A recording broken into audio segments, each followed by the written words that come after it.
Beaucoup prédisaient la fin du mouvement après les fêtes. Mais à la Bourse du Travail de Lille, vendredi 4 janvier, s'est tenue une assemblée générale régionale Gilets jaunes. Environ 400 personnes avaient fait le déplacement. Très vite, la présence de notre caméra, ainsi que celle de France 3 Régions, fait débat.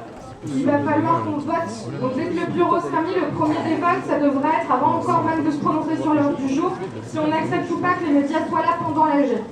Au final, le vote se prononcera en notre faveur et déboutera les journalistes du service public. La méfiance du mouvement envers les médias dominants ne faiblit pas, même si tous sont conscients que trouver les moyens d'organiser une communication cohérente est un enjeu déterminant pour la suite du mouvement. On est énormément préoccupé par les difficultés de s'organiser et notamment d'échanger des informations, parce que si on veut être constructif, il faut impérativement qu'on arrive à communiquer entre les différents secteurs. Le souci qu'on a rencontré avec un de mes collègues, c'est qu'en faisant les ronds-points différents, samedi, Sauvain, etc., à droite à gauche, pour essayer d'avoir un contact partout, ce qu'il en découle à l'heure d'aujourd'hui, c'est qu'en faisant ça, on se retrouve avec 10 contacts par rond-point. Et du coup, ça se redisperse. Ce qui serait bien, c'est de pouvoir contacter une seule et même personne par rond-point. Pareil, quand on fait des manifestations, on dit aux gens, ne nous regardez pas, rejoignez-nous. Mais si on ne leur explique pas pourquoi, eux vont nous regarder. Vous tous, vous avez tous des idées. Allez leur dire les idées, allez leur dire ce qui se passe réellement. C'est nous les médias. C'est nous les médias. Merci. La communication, c'est l'une des missions d'Alexandre Chantry. C'est l'un des co-organisateurs de l'AG. L'enjeu de ce soir pour moi, c'est vraiment de créer une coordination régionale qui travaille ensemble. Pas des petits groupes séparés les uns les autres, optimiser la communication qui aujourd'hui est très laborieuse. Malgré cette communication laborieuse, on arrive à faire des choses extraordinaires, donc on espère que ça va amplifier. Là c'est la rentrée, là c'est 2019. N'oublions pas que 2018 rime avec mai 68, 2019 rime avec 1789. Il est aujourd'hui sous le coup d'une procédure judiciaire pour organisation de manifestations non déclarées. En fait, on est une équipe de plusieurs organisateurs des manifs. Alors moi, ça a été celui qui était le plus médiatisé, donc forcément les forces de l'ordre m'ont ciblé. Tout simplement parce que la manif la semaine dernière, on a décidé ensemble de ne pas suivre le chemin. C'est pas moi qui l'ai décidé, c'est le collectif. On est plusieurs à vouloir depuis le début aller dans les quartiers populaires. On a décidé d'y aller, donc forcément, comme je suis l'organisateur, selon la police, il y a forcément des chefs dans toute structure. Bah forcément, ils essayent de me cibler moi en pensant que je vais peut-être être intimidé, peut-être que je vais avoir peur.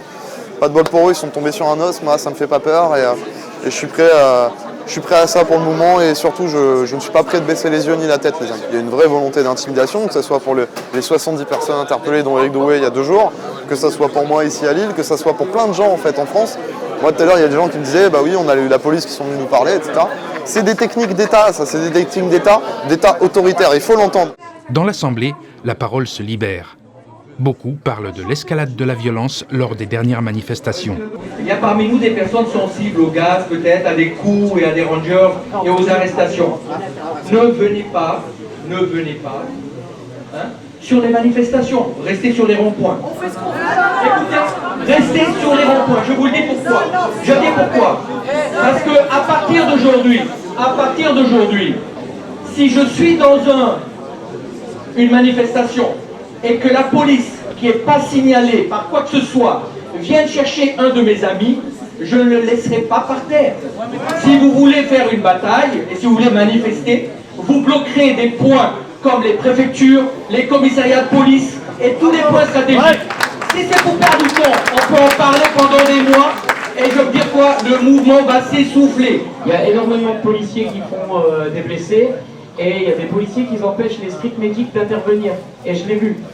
Donc s'il y a des personnes qui seraient capables de nous apprendre les premiers soins, moi je suis d'accord. Dans cette assemblée hétéroclite, le mouvement semble bel et bien se structurer autour d'une cause qui va au-delà des divergences politiques.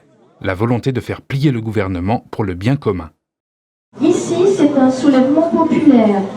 Mais ce soulèvement populaire, comme je le vois avec plaisir, maintenant, on a les stylos rouges, les robes noires, est là, les blouses blanches, hein, le corps médical, les agriculteurs, les cheminots qui sont ou non avec nous, mais vraiment ils ont fait grève pendant énormément de temps.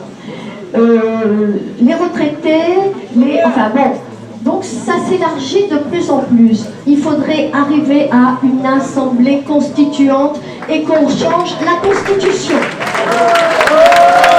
Alors, la première chose serait concernant les actions que nous faisons.